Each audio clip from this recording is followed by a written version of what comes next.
navigate that closely. My favorite part about the Dragon Rulers, well, it's game number 1, so we're going to go ahead and jump into the game before I give you my thought on Dragon Rulers. But they do, as we mentioned, the attributes are very important. You're able to banish the same attribute as the Dragon Ruler to summon itself. So you can actually use all of the Molcharmies, Meows, Brillia, and Fualos, and the attributes of them actually make them quite useful to be able to banish to continue summoning your Dragon Rulers, or to be able to discard it alongside a Dragon Ruler to get that in-hand effect as well. Yeah, they're never really dead because they're effectively useful for some point of the game, right? They're not strictly there for their own effects. They have some use within your actual strategy. And a lot of the power in Dragon Rulers, at least as it stood 12 years ago, was how strong their resource game was. They're able to just play over several turns because your graveyard became your second hand. But I think the way the game has structured itself lately, every deck kind of does that. So I wanted to see if it can actually keep up as far as resources go with these other decks. But it looks like he's going to take the lead here, summoning that Poke Draco. Dora. Like, Poke Draco's on the card, but yeah, Dora. But it looks like there's a Brillia there that came down from Steven. And now the Dora is going to be summoned. This is actually like full combo here for Dragon Rulers because you can actually use the Tempai Dragon engine to get access to multiple level 7 dragons, so you can get to the Shazma, Dragon Ruler of Auroras. It's a brand new secret rare out of Lion's Insight. It's a cool one. I mean, all the Dragon Rulers are pretty cool. Like I feel like one of those archetypes that just had crazy art from the beginning. Everything about the deck was just so cool, and that was when I started getting really competitive. So it means a lot to me to see it here right now. But I wonder how it plays into cards like Brillia. At least Brillia, I think, of the ones that could have happened, probably fine, right? Yeah, not the worst thing in the world. Fualos is definitely the scariest Molcharmy to face as a Dragon Ruler player. Brillia, you're going to get a few, maybe 2. But yeah, as long as it's not Fualos, you're feeling a little bit better. So he went Dora to add I believe he got Burner, and then he's using Burner, discarding another Burner here. Interesting choice. Yeah. So the Baby Rulers... He had such a Fire Dragon, right? Like the options were limited. True. So the Baby Rulers, you're able to discard alongside another dragon, 2 special summon Dragon Rulers from your deck. The first one's going to be met by Ash Blossom, but then he's going to have Steam to be able to discard another dragon. It looks like it might be a Redox alongside to special summon a title from the deck. This isn't 2013. This is 25, and we're using the Baby Rulers to summon the big Dragon Rulers from the deck. It's been a while, but it's good to see, and it was a Redox. So now he's going to be able to banish 2 dragons from his graveyard to special summon back that Redox, and now we have 2 level 7 dragons on the field. All right, well, let's summon that Draco Sack. Like I said, Gonzalo, this is 2025, not 2013. Our Dragon Rulers don't need planes to fly anymore. They fly high when they finally, after all this time, got their own rank 7 monsters. And it looks like he is going to go with the other Dragon Ruler first. It's going to be Disaster, Dragon Ruler, or no, that's not the Apocalypse one. This is Eclipse. Eclipse, Dragon Ruler of Catastrophes. Wow, he actually plays the Apocalypse, which is cool. So maybe that's part of his game plan. I hope we get to see Apocalypse come down. But yeah, Eclipse is going to let him continue to extend his plays by summoning back a Dragon Ruler. Summoning out the Dragon Ruler that matches the Dragon Ruler you put back. But it's also a card that can negate spells and traps, so it's going to be able to protect them from stuff like Infinite Impermanence, which is a key card against Dragon Rulers if you're trying to stop them from summoning out what other monster you choose that will be locking out a special summoning, whether it be Artsword Christia or something like Quackimiro Drago. But now we're going to see a Link summon for Herratic Seal of the Heavenly Spheres, classic dragon card. Yeah, at this point, the most standard dragon card. Like any dragon strategy, you're going to summon Hieratic Spheres, and it's just going to be good enough a lot of the time. Seal's Pass historically has been the strongest end board. But now backed up with the interruption from Eclipse. No, you did not. Go for turn? Yep. We'll see if this is good enough for the modern era. Stand by face? Yep. Oh, it looks like that was a powerful draw for Steven here, facing down that Hieratic Seal. Going to be leading with Branded Regained. Okay. Not a bad card to start with. Then special summon Kastira Finrir from the hand. I mean, yeah, not a bad way to start. All right, now he's going to use the Finrir effect to add Kastira Unicorn, so he's not going to want to use that seal to return the Finrir to the hand. I feel like usually in a situation like this, the good stuff deck, as we want to call it, would how did he summon the... Yeah, okay, I think he thought he had Birth on the field because he had a continuous spell and just normal summon the Unicorn, but not quite. Can't do that right now. This is the wrong continuous spell. Oh, But he then has again, the, he had, okay. So just getting a step ahead of himself. I wonder if he even meant to play the regain first. He might have just had the wrong continuous spell. That is 100% possible. I would have done it. I would have done it. I've made mistakes like that before. Like, just put the wrong card down, you look down, you're like, oops, Look at my hand. that's not the one that I meant to play. But the regain might still be able to pay off for him. Something gets banished. Or he could have been trying to bait. Yeah, Yeah, like, trying to the see negate. what could happen here with the Hieratic Seal. And I think this is a position where normally you would just try to enter battle phase, Sure. get rid of some of these resources, or at least force Nicholas to do something, right? Mm. But I mean, when you're like, if you're choosing to go to battle phase here, well, that generally means you're going to give your opponent another turn, and I don't know if you ever want to give Dragon Rulers a turn with the battle phase. Definitely not. They're not short on being able to summon a lot of dragons from the grave. Dragon Rulers is one of the first decks where I felt like, oh, Yu-Gi-Oh! Like shifted into a new dimension because your graveyard became your hand because you're able to summon those monsters from the grave and the resources are replenished. And that still comes true to this day. So yeah, it looks like now that the Unicorn's on the field, he's going to use the seal to return the Fenrir to the hand. Yep, and now because Seal is mandatory, Seal will be Chainlink 1 here. So now Steven has to make a choice. Does he want to use the Unicorn, or does he want to use this Ash Blossom on the Seal? I think you're always going to choose to Ash. I think so, especially because a lot of the dragons you can summon from the deck will be those monsters that can lock you out for special summoning. And yeah, it's going to be a second copy of Ash Blossom and Joyous Ring, cutting off that Hieratic Seal from getting another dragon onto the field. The only concern is, I mean, you still have your battle phase, right? Whatever Seal is going to summon is still 0/0, so your Unicorn does threaten it immediately, so it was definitely a choice here. Yeah, and maybe just worry about like Beasteel Magnum or something to help him put him in even better position for the next turn, but he is going to go ahead and go to battle, attack with Unicorn, activate the effect to take a peek at Nicholas's extra deck here and going to banish one card face down. It looks like he's eyeing One of the Tenpai cards. I mean, because we're talking about dragons. Some of the most powerful dragons recently are those Tenpais, and those are just fire dragons that you can access very easily with Dragon Rulers. Yeah, just like a bonus. You have the Dragon Rulers to kind of clean up for you if you're going first, and then Tenpai to come in and finish it up. This is a pretty cool interaction, actually, because the Fenrir was added to hand, and now you get to crash the Unicorn. You can summon the Fenrir back from your hand and birth back the Unicorn, and like we're back where we started. That is cool. You know, heads up play here from Steven. We're starting off with a cool match just from the beginning here.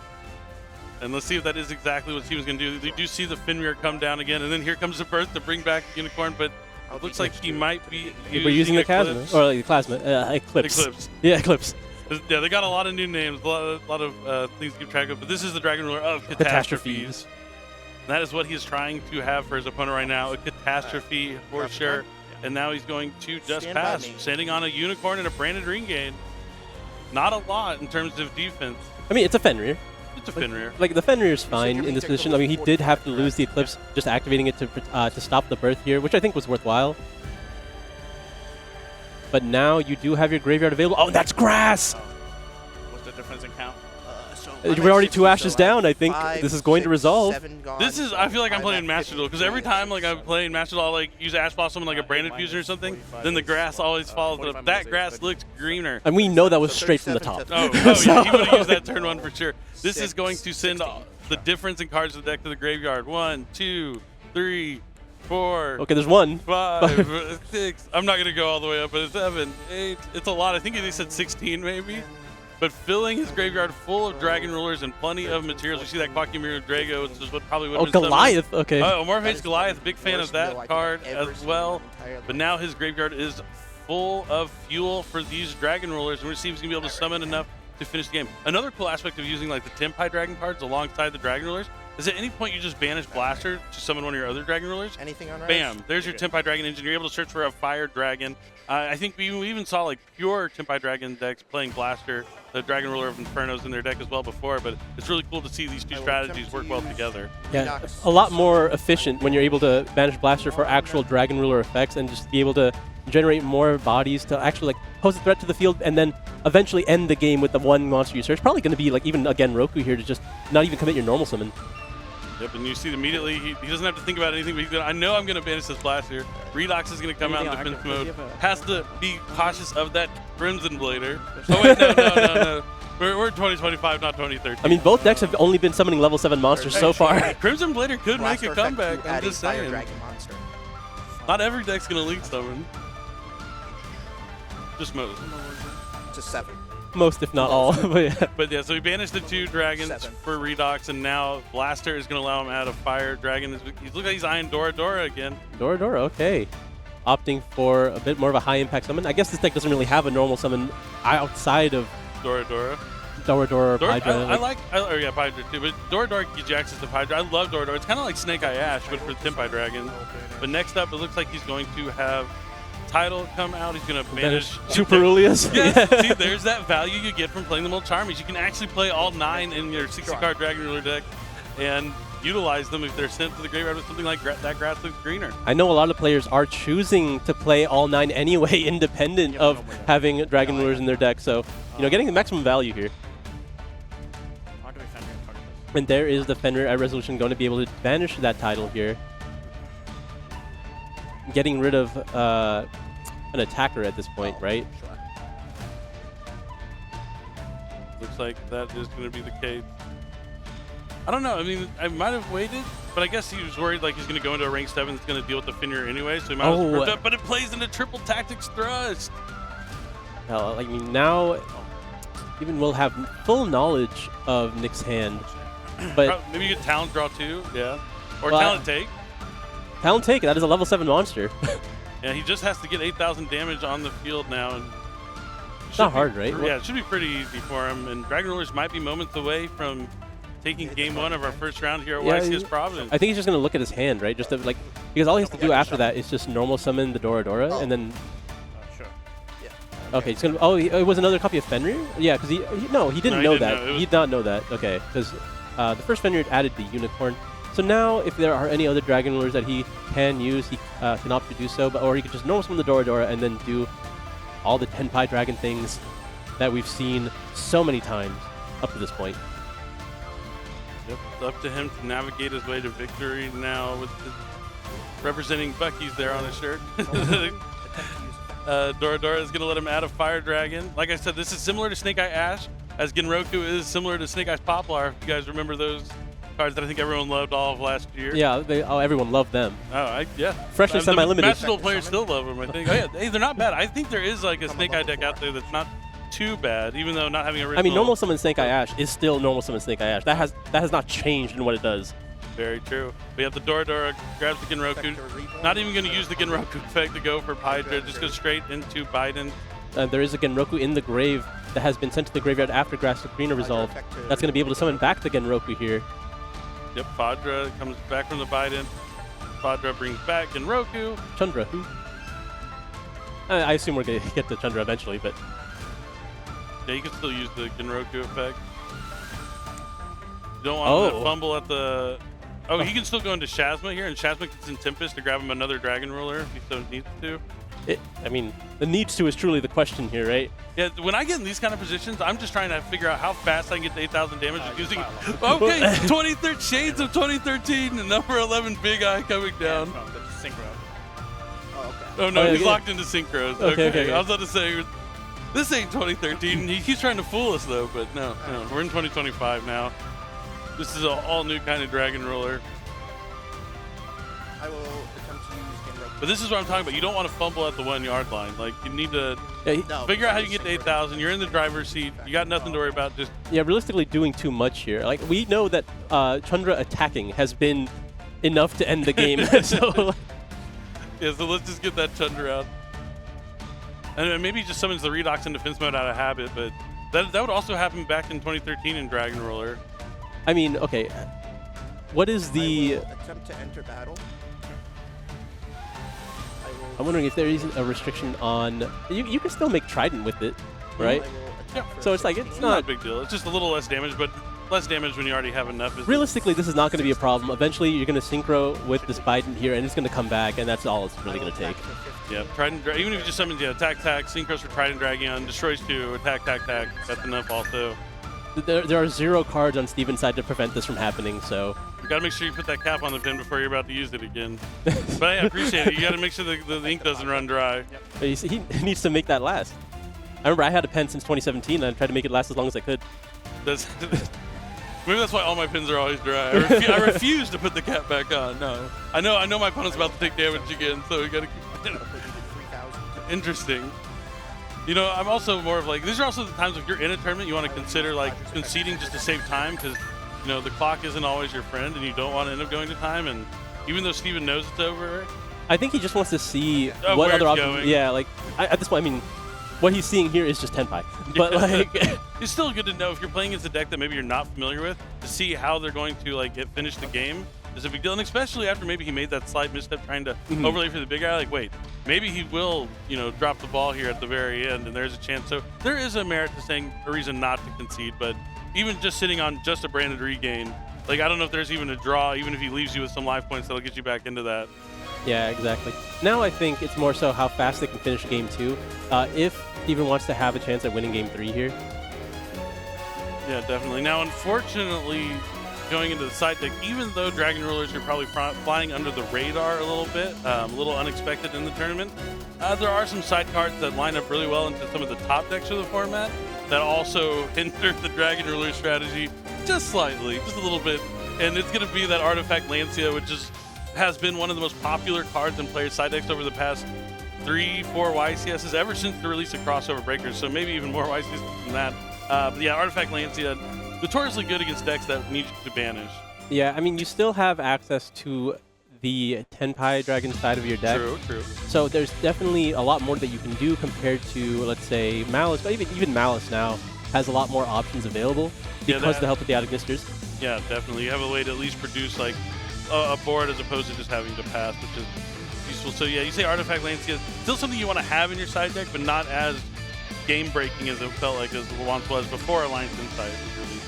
I think the choice that you're having to make, if you're opting to go for Artifact Lancia as your main counter to the strategy, I think you might have to choose to go second.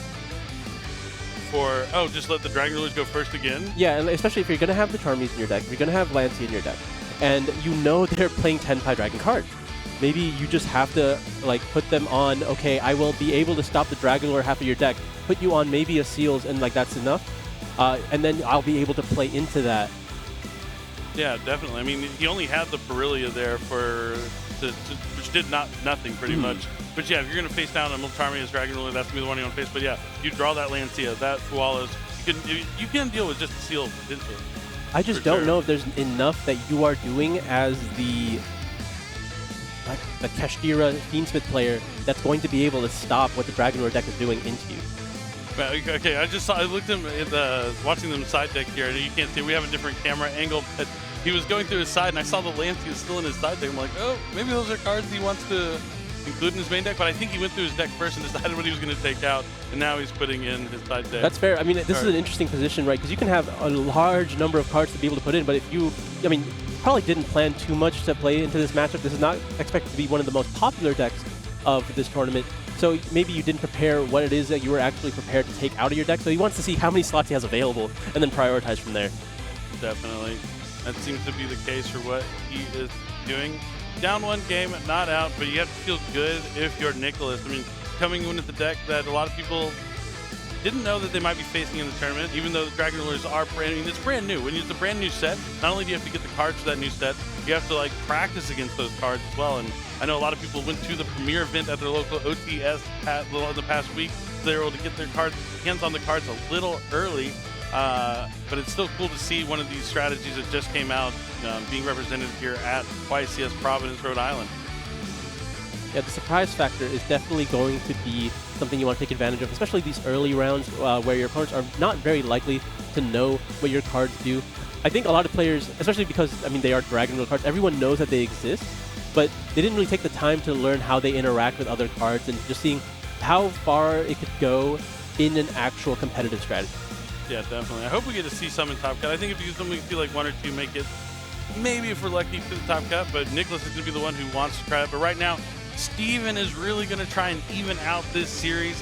He has been able to utilize the side deck, so hopefully he's going to be able to draw some more interaction from the hand. We'll have to see if he's going to decide to let his opponent go first or if he's going to try and take the lead. I think it's so hard, like after your opponent goes first in game one and you lose that first game, to decide to let them go first again in game two, because you at least want to. Most people like build their decks in a way to where they want to go first at least one of the games to the tournament, but it could be a bold move that would catch Nicholas off guard and pay off huge for Steven, but we'll have to see if that is going to be the case here. I mean, yeah, those are the decisions that you have to be able to make in this competitive situation. You're put in a scenario that you're not used to, and you have to make decisions on the fly. Definitely not always going to work out the way that you planned in theory in the tournament, but it's about adapting as you go and adjusting your strategy to meet what you face throughout the tournament. Maybe instead of choosing to go second, he has concocted a plan of how he can make the best board possible with his strategy to combat what Dragon Ruler does, but we're going to have to find out here in game number 2. The players are just about ready. Yep, they are. I think if you're considering like what happened in game number 1, the things you might be looking at is maybe the timing of Ash Blossom and Joyous Spring, not using it on like a baby ruler, but instead saving it for, well, I mean, we didn't see Shazma really come down, but you could save it for Shazma to use Title's effect to send, because then you're getting the effect out of the way of Shazma while also not having to worry about Tidal sending a monster down to the graveyard. Yep. Yeah, just trying to get rid of the less effective once per turn effects. Probably not that useful. But we're going to be leading with the Kashtira Unicorn here. So if there is any interaction from the hand that's a monster effect, Kashtira Unicorn will be able to take away pieces from that extra deck now. We're going to be grabbing the Kashtira Birth with its effect on field.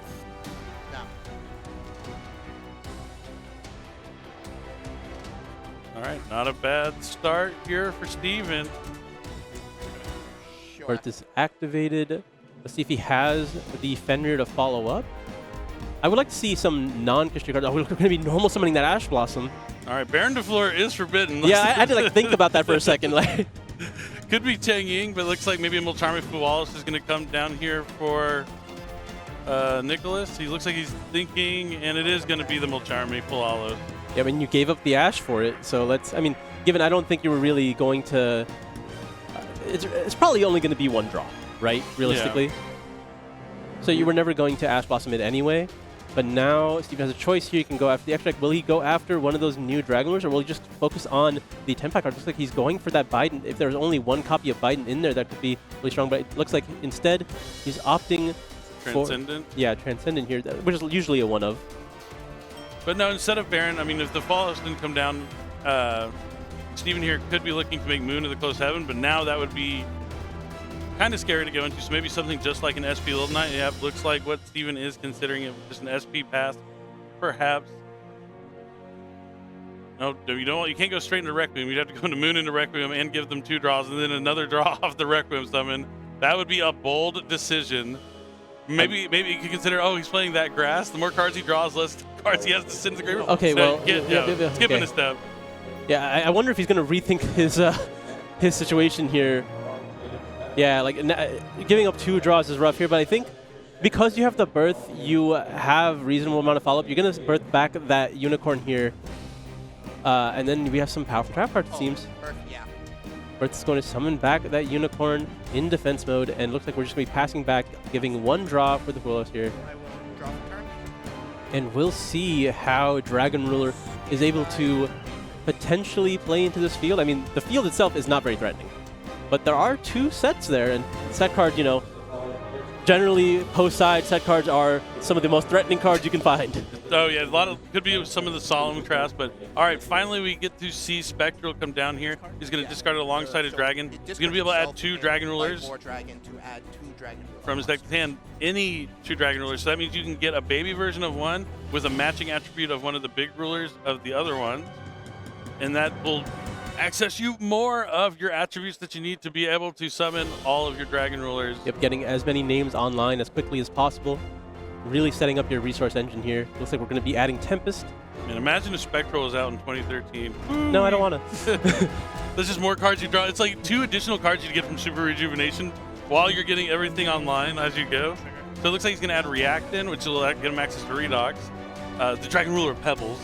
And Tempest, Dragon Ruler of Storms. I love the baby ruler names. Like, they're little... Pebbles is my favorite. Yeah, Pebbles is pretty good. Yeah, it goes from Pebbles to Boulders. Truly the best one, though, is Tempest. Okay, Trident Dragon, going to be banished face down thanks to Kashtira Unicorn. So I guess there was a reasoning to go after the Biden if he had the Birth, but to be able to get, like, double Biden banished from the extra deck. Besides to go after the 2 level 10 Synchros instead, hoping that's going to pull off some of that extra power that he'd get from the Tenpai engine. So not a bad option here for Yeah. Steven. Like eliminating a lot of that closing power that the deck is known for. Realistically, you can't get the Biden off the field if both your 10s are gone, right? Yep, exactly. At least not during the battle phase. And now he's going to use Tempest Effect. Is that a Redox? Oh, no, it's Blaster. Okay, Yeah, I was like, there's Blaster no way just started off the I was spectrum. like, there's no way he got Reactin if he had Redox, but it's Blaster. And Blaster, that is the best one to banish now. Fire Dragon. Fire Dragon. There's a lot of good Fire Dragons. Looks like Steven's considering his options. Does he have an Ash Blossom and Joyous Ring? Does he have something to I mean, cut this off? Does he have another Ash Blossom in this position? I mean, I guess it's possible if you're going to normal summon the first one. Could have opted to use SP Little Knight here to get rid of the Tempest, but it doesn't, need to do that. Yep. Dragon Rulers, you can either summon them or use their effect that adds once per turn, but only one of the other effects. So if he did use that SP Little Knight, he wouldn't have gotten the add from it, which would have been useful. But he knows that Dora Dora is bound to come down, and there is another copy of Dora Dora being added to the hand here of Nicholas. And then Thrust, Triple Tactics Thrust. Do we know what card this is looking for? It got talent in game number 1, but in this game it might be looking for another limited 1 powered spell. And that would be That Grass Looks Greener. I mean, yeah, just trying to get as many resources as possible. Or maybe, honestly, more powerful than Grass, maybe a different limited card. If you have Duster in your deck, that could be really strong. Oh, yeah! Nice He's going call. for Duster. Nice call. He does have the 2 face downs and Kastira Birth. Maybe he already has that Grass, or you truly don't need it if you have Dora Dora. He has like 7 cards in hand. I'm sure you don't need that much more. Harpy's Feather Duster has that beautiful quarter century secret rare from the early days collection. If you got your hands on that, but this is going to be activated. It looks like it might be an ultimate rare version. Yeah. And Duster's going to force out something here. Thank you. Also, completely eliminating the follow-up by getting rid of the Birth. So if something does happen, is it a Solemn Judgment? What Judgment would be incredible here. If he had a couple of them, he would need to have another one to protect. To make I it know worth what it. one of those are. Okay, it is going to be a Solemn Judgment on the Duster here, putting him at 4,000, dangerous against the 10 pie strategy, or just any big monster deck, really. Not a whole lot that he has to do at this point. A bunch of Dragon Lords can just swing. Okay. Anything else? No. All right, let's see how he forces out the other ones. We're going to be activating that Reactin now, discarding Tidal. Trying to summon Redox out from the What do I deck. do? It summons the Redox from the deck. Deck. I do love that people have to ask what the Dragon Rulers do. Couldn't be me personally, but Couldn't be me. But yeah, definitely going to continue the onslaught of dragons. Redox is now coming down thanks to Reactin. Activate Baldrake. and we're going to be activating Baldrake. Okay. Gonna be able to at least summon the Baldrake from the hand. All right, that's another mystery card that's been unveiled here. So only one card now that we have to deal with.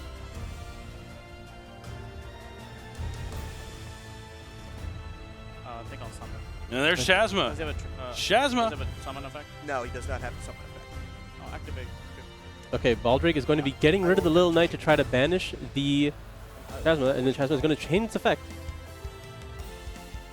So he's gonna be able to detach the Redox, it'll be able to summon it back. Target banishes it. Yeah, it's like bottomless.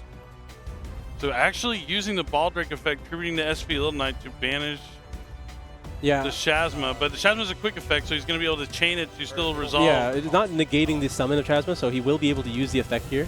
Yep, it's going to be able to send any Dragon Ruler and copy the effect that it would get if it was discarded. Yeah, I changed the XP. So we'll see which one he goes for. Oh, I will send the blaster. So. Gonna go for Blaster. He's gonna be able to destroy that set card. He's trying to clean up. He knows his opponent is only at 4,000. He know he paid half his life points to protect that set card.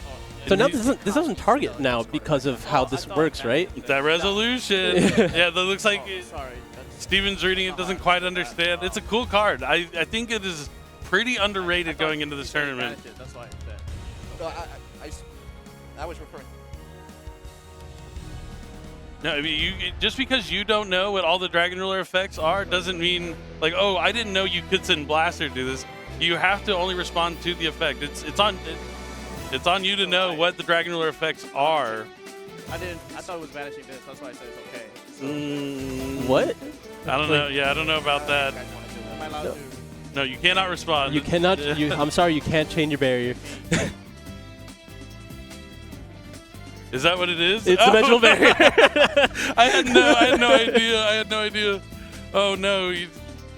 Yeah, no, this shouldn't even be a question. Yeah, he didn't chain it. It should just go straight to the To be fair, graveyard. I didn't even consider that. That's how that. You cannot. You cannot. It is I mean- resolving already after it sent the blaster. Yeah. It is not like a new chain that blaster activates, or unless his opponent just allowed him. Like, I mean, he gets a. If he chains the barrier here. So that's the thing. If he chains the barrier, he's allowed to send a different card from his deck. Yeah, I don't know about that one. I mean, when I say I don't know about that one, I mean like I don't quite agree with how it played out here in the game, but it is what it is. Because like yeah, if you don't know what your opponent's cards do, like if a card, it's like someone would activate Foolish Burial, right? And then you're like, yeah, Foolish Burial's good, and then you send Shadal Dragon, and Shadal Dragon's like destroying a card. But obviously this one's a little different. I mean, it is cost to send everything, so I suppose he's just chaining it like. Seems Once like he once he Nicholas saw allowed it. him to chain everything. Yeah, Okay. yeah.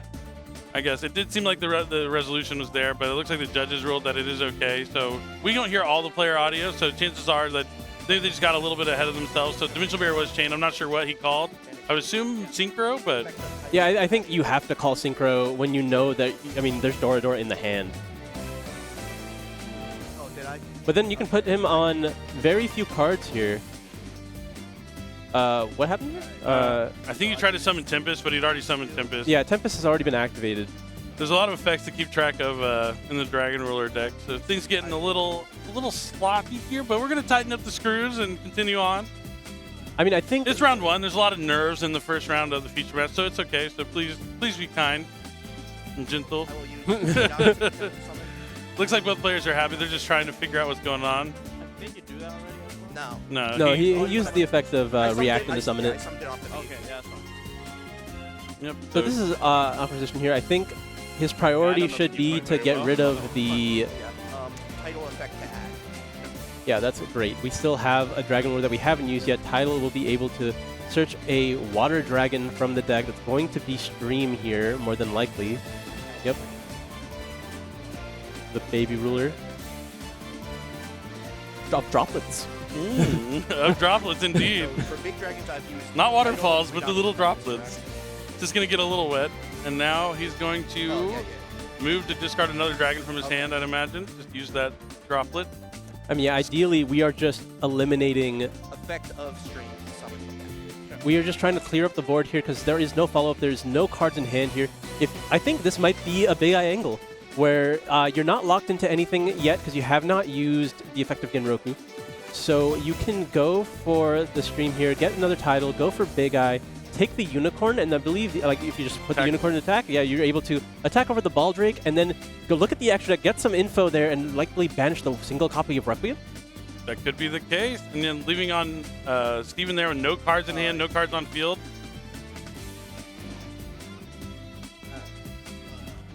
Okay, nope, he's going to go for Eclipse to keep extending, so he's going to be able to return the Banished Reactant to summon Redox from the deck. I'm pretty sure the Reactant goes to the graveyard, not the deck.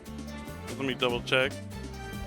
Graveyard Banishment. There's no restriction on what. Oh no, it goes into the deck. Okay, it shovels back into the deck. So the He's the one playing the deck. I think he's familiar. just gotta double check. Yeah. They're new cards. Always want to double check. Now gonna be able to extend if we can get another level 7 on the field.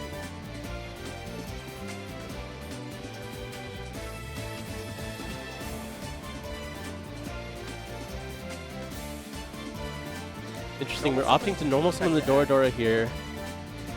I mean, at the very least, you're still able to just summon Hydra off of this if you're going for Genroku. And that just, I mean, it sets you up a little bit, right? Or like, even just grabbing Chandra.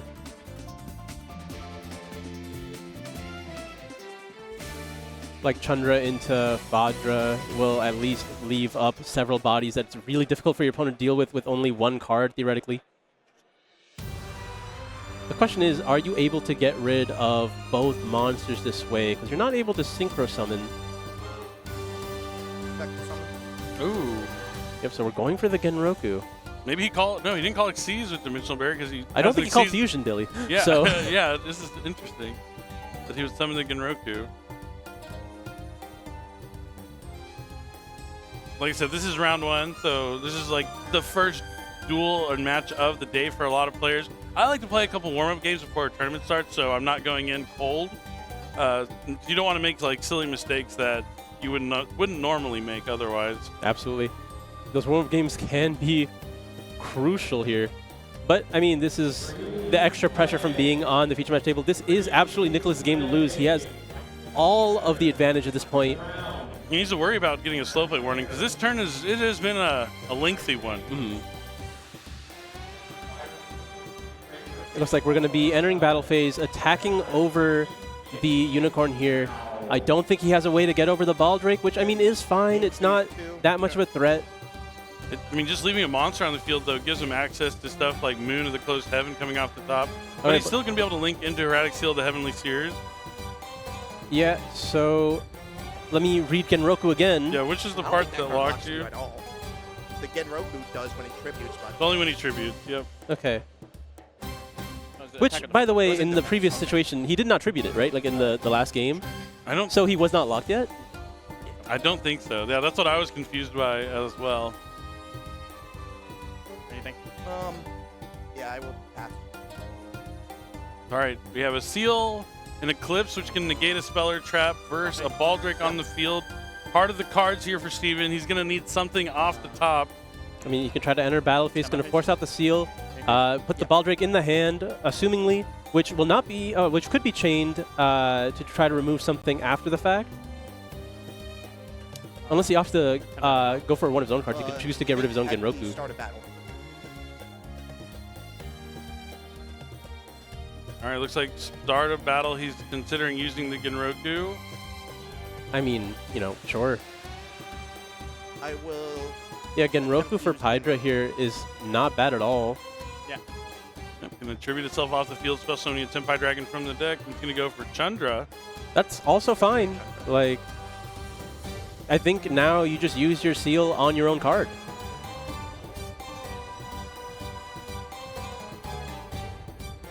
Mainly, I just do not want to give the Baldrake back in this position. Trigger is when something's battled.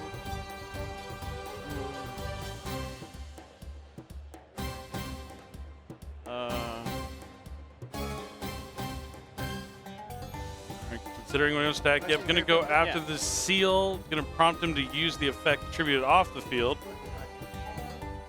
If you do opt to bounce the Baldrake here, you open up the lines for any Kashtira cards that were drawn. I will attempt to use spears. Oh, looks like we're going to be just going for the Baldrake anyway. You know, there are, unfortunate for Steven in this match, we haven't got to see any of the Horus cards that he has in his deck. Yeah, he's just been playing pure Kashtira the Yeah, entire time. pure Kashtira. He has Fiendsmith, he has Horus cards in there. There's so many other engines, Hydra but effect. he's only seen like a Baldrake plus all the Kashtira cards. I mean, that's the problem with this good stuff deck. There's not really that many things that bridge. It's like whichever ones you see. The only bridge is how, how Fiendsmith works. But even then, when you're facing down with Wallace, you're not even able to commit into that. Especially when if you're normal summoning an Ash Blossom into a position like that, it's truly not what you want to see. It's been a rough game for Steven. Anything? Oh yeah, he's been trying to do the best he can with the cards he's drawn. Still in the battle, looks like he's going to banish the Seal. Do summon Baldrake from the hand. All right, because we opted for Pydra, we will be able to attempt to attack over one of these, but Pydra is going to be able to use its effect in the battle phase to quick synchro. So that will be going into Biden. Effect. Biden will revive here. On the Chandra. Reviving the Chandra. Interesting. There's nothing protecting it now, so I don't really know if that was worthwhile.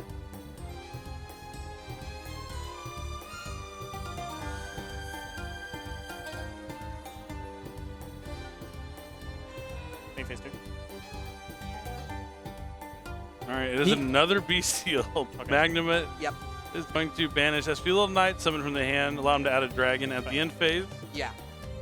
But now he can actually access the Fiendsmith part of his deck and send the two monsters to the graveyard to link summon Moon of the Closed Heaven. And that now he's going to be able to at least get some Fiendsmith stuff online. It's kind of tough into like a field already, though, with all the resources that Dragon Ruler is going to have on the follow-up. You have the graveyard set up as well. Requiem is going to tribute off to summon Lacrima and Crimson Tears. Lacrima is going to be able to send an Engraver from the deck to the graveyard.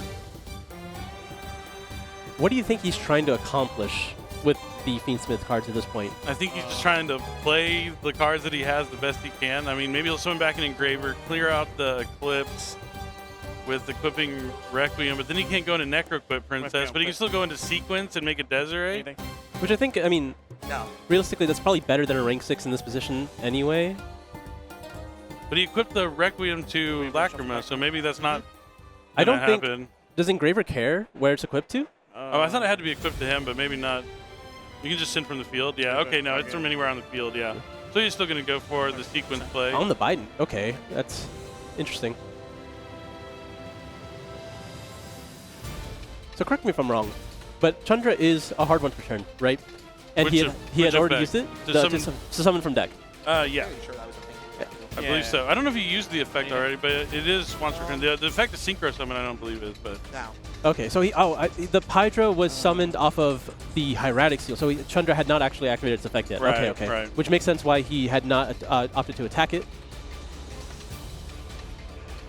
All right, now we're going to see a Link Summon here for Fiendsmith Sequence, probably, or a Synchro for Chaos Angel. Chaos Angel is potentially a really good one here. It'll be able to clean up the Chandra as well. This is solid. Can't be destroyed by battle. Could be very difficult for... Yeah. Would be a shame if someone were to take it. Oh, man. I'm sure that Nicholas has his eye Actually, so on the like, Chaos Angel. its light is unaffected by monster effects? Is it? By I thought it activated was the monster battle. Is the Dark One the battle one? Dark one might be the battle, because Dark one's usually the easier one, right? So I think light is... Oh yeah, Dark is battle, so light is unaffected by monster effects. So, all he has to do is make it bigger. Which also is not going to be much of a problem, I believe, but we'll see. I mean, he added the Sangan summoning already, so it's just about Go to standby. getting... Well, actually, no, both level 10 monsters are gone, right? Unicorn has... Actually, this might be difficult. Yeah, it might be a little harder to navigate. Well, actually, it's pretty simple. We have to Biden summon back and then pop your own Sangan summoning, and then that'll make him bigger, right? With Biden's effect, when he comes back, he's... to destroy a Speller Trap. Yeah, you can destroy your own Speller Trap. Yeah. So the writing's there. It's just getting to that point. Attempt to use Redox. All right, but now we're going to see the resources replenish here from the Dragon Rollers, banishing 2 dragons to summon Redox. Just some blanks from banishing there, so no additional effects from the banish zone. Going to be activating that Sangan summoning. Effect to add. Yeah. Looks like we're going to be grabbing a copy of... We're eyeing Hydra, it seems? But it really could be anything. Taking a chance to read his own cards. Good to know. You want to make sure. Yeah, just to make sure something could summon back Chandra from the banish zone. It looks like we're going to be grabbing that Vajra here. Discarding the Drone Lockbird for the effect of Sangan summoning. And now Tempest is going to be able to banish that Drone Lockbird because it's a win. As well as the Hydra from the graveyard. On resolution. Yep. Any trigger? No. And I'll now go we're going to be using Sure. Lacrima's effect in graveyard, putting itself back in the deck to special summon back the Requiem here? from the graveyard. Requiem's going to be able to use its effect, summon back out the Lacrima, doing the dance that we've seen, and then Lacrima's effect on the field, able to trigger. Going to be sending that Fiendsmith in Paradise likely from the deck. Yep, there it is. So now if he opts to special summon a monster, Fiendsmith Paradise will be able to send that Desiree. Can Eclipse negate an effect? So yeah, it's effect. Yeah, they So can stop it'll Fiendsmith in push one of Paradise. the big ones, Okay. and then I can change to We saw it negate the effect whatever of Kashira Birth in game number discard 1. effect is for the accompanying big one. So there's, that is a quick effect. All right, has my field again. No response. Let's see which effects he opts to use.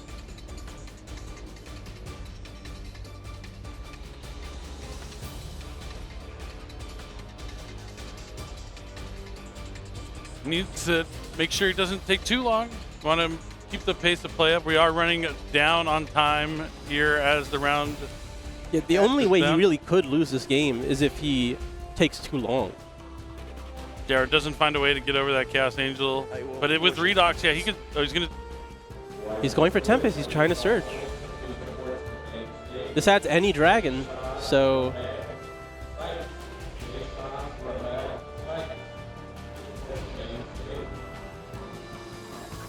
I feel like he might not see the line with the Biden because he's overcomplicating this by a lot. Could be the case, but okay, we're going to see. Oh, okay, here we go. He's going to overlay both for the Disaster Dragon Ruler of all Apocalypses. This is also another way that he can attack over Chaos Angel. I can't believe we're actually getting to see this. I didn't know if they would actually utilize. Like, in order to get this effect, you have to overlay with the 2 new rank 7, so you get the light and dark. And then it can add all, it can attach all the other 4 Dragon Rulers underneath his materials. Okay, he did the absolute coolest way he could of doing it. He gains 4,600 attack. And he's unaffected by card effects. If he gets all the different attributes. How big will it be? 46, assuming it gets all the material. This card is truly the Apocalyptic Dragon. It is the Disaster Dragon Ruler of all Apocalypse. Oh no! Wait, Deerstorm. But the attributes he has are not bestial. Sure. Yeah. Dark. The light and the dark are naturally going to be under him. It's the 4 elements that go under. Earth, water, wind, fire. With our powers combined, we are going to unleash absolute devastation on our opponent. I really didn't know if the Dragon Ruler players were going to utilize this card, and seeing it in action here at round 1 of YCS Providence is so exciting. Oh, man. Yeah, it'll banish everything. He said, oh, your Chaos Angel's a boss monster? I'm going to raise you one. Yeah. Well, I mean, yeah, that's enough. They're They're going to have no cards left, facing down the biggest Dragon Ruler of all. And it's unaffected, and that's just going to be enough. Just ending the game there in the most epic way possible. Nicholas taking Dragon Rulers to a 1-0 record at YCS Providence. Oh, man. We were talking about how can he deal with it. That wasn't even on our radar, but Nicholas knew all along he could summon the... I was trying to keep it simple, but this was definitely the coolest way it could have happened. I would argue this is simpler. I would say that yours was a little harder to achieve. I mean, yeah, this generated the most advantage while doing so as well. And style points. It's about... I know when he came here to play Dragon Rulers. This isn't about Tenpai. Yes, I mean, he doesn't... I wish he had the mishaps there, too. It's the only one we didn't get to see was I mean, sometimes Flickers. you need to go for efficiency, right? You don't need all of them in this position. Oh, but it's nice when you do, and you see all the attributes combined to unleash an absolute disaster of all apocalypses. What a way to start off the YCS here in Providence, Rhode Island, with Dragon Rulers taking down round number 1 in epic fashion. Wow, that was incredible. You know, when I got here, I was like, I know I want to see Dragon Rulers in action this weekend. They got a lot of new cards in Alliance Insight. This is release weekend for Alliance Insight, and I knew I would hope it would pay off big, and it did here. It was a back and forth game. Unfortunately for Steven, his deck didn't operate at like maximum efficiency as he definitely wanted, because we saw whole engines in his deck not come to his hand. It did seem like he was just playing like a pure Kashkira deck up until that very end there when it was just too late. And yeah, the whole time he had the Eclipse to protect himself from the Fiendsmiths in Paradise, but by the time he was able to get the Eclipse off the field, it was for... He could have still chained the Fiendsmiths in Paradise to the summon the Apocalypse? Yes, the Desiree would it's would a separate activate chain. it. By the time the It's far too Desiree late. would have got down, it would have been unaffected there, so there was no hope. The end was nigh, and yeah, Nicholas brought on the Apocalypse. I mean, this was one of my fears going into this feature match is like, I want Dragon Rulers to win. I have so much nostalgia for this deck, but it's just such a big engine, right? The deck focuses on playing all these powerful cards just in its own strategy. There's too many cards. A lot of the game right now is just really compact engines and then a lot of the non-engine, right? Which is kind of what we saw in Steven's deck, but it's not able to power through all the interruptions that Dragon Rulers, or not necessarily the interruptions, but just the layers of push that Dragon Rulers has. There's so many effects, so many ways to summon those monsters, all for free. I mean, yeah, I was going to say, even though it is 2025, we're talking about the big differences between the deck then and now. There are some glaring similarities that the initial board that Dragon Rulers put up, even when they were the dominant deck that was the deck to beat, they weren't that devastating. It was like a Draco sack. But It really wasn't much of anything. Like, Yeah. it's comparable to what Malice does. Like, let's say, okay, well, I'm giving it a little. No, I'm not giving enough credit. It was really sticky. The board was there, it kept you alive, and then you had a bunch of monsters that came back on the following turn, and that is exactly what it's doing right now, but just with a little bit more interruption, right? Seals as well as the Eclipse, that's good enough. You get a spell and trap negate, you get like whatever you want to do with Seals that could definitely buy you enough time to get to another turn, but then when you have a battle phase, you have every giant dragon one coming out, and then you also have the 10-pie monsters, right? You are They're just definitely... supplements here in this situation. They close out the game really well. True, they do, but they were just supplements to get a little step closer to the apocalyptic ending that we had there, and it's so cool to see. But yeah, I mean, Dragon Rulers was one of those first decks where you really had to deal with the replenishment of resources, where it was all about that follow-up, what you can do after. Your graveyard becomes like your second hand, where you're able to continue playing, get to replenish by... I mean, they're giant dragons that you get to summon that also access dragons from your deck, and I mean, yeah, you hit the nail on the head when it came to Hermetic Seal of the Heavenly Spheres. Seal Pass, still good in 2025. it will never not be good. It's not really the card going back to your hand. It's summoning any dragon from your deck. That's pretty good. A lot of those, usually when a monster summons any card from your deck, that's like that gets forbidden pretty quickly. But Hermetic Seal's been around for just long enough. Tried and true, Hermetic Seal, the Heavenly Spheres, you know, still helping out dragon decks. But I mean, this is Yu-Gi-Oh! What's more iconic than dragon decks and Yu-Gi-Oh? You know, that's what we're here for. And now with Abyss Dweller gone, this deck has a really... it's found its time, I guess, with this release to be able to do something like this and really focus on, I think, something we didn't mention is those power spells where we saw the Dust or we saw the Trip Tactics Thrust. Trip Tactics Talents, you know, now at 1, but you still have the Thrust to access it. You have all the grass looks greener as well. So many powerful spells to supplement your engine. That's kind of what you want to do when you have such a heavy engine, right? You want to just focus on the high impact cards, which is usually the spell cards, and those cards fit in perfectly. So many of my favorite cards all in one deck. Awesome to see to start the day off. But I think Kagus is standing by with our winner. I want to hear from him. I know you at home want to hear from our Dragon Rule Master. Kagus, go ahead and take away, and let's hear from Nicholas.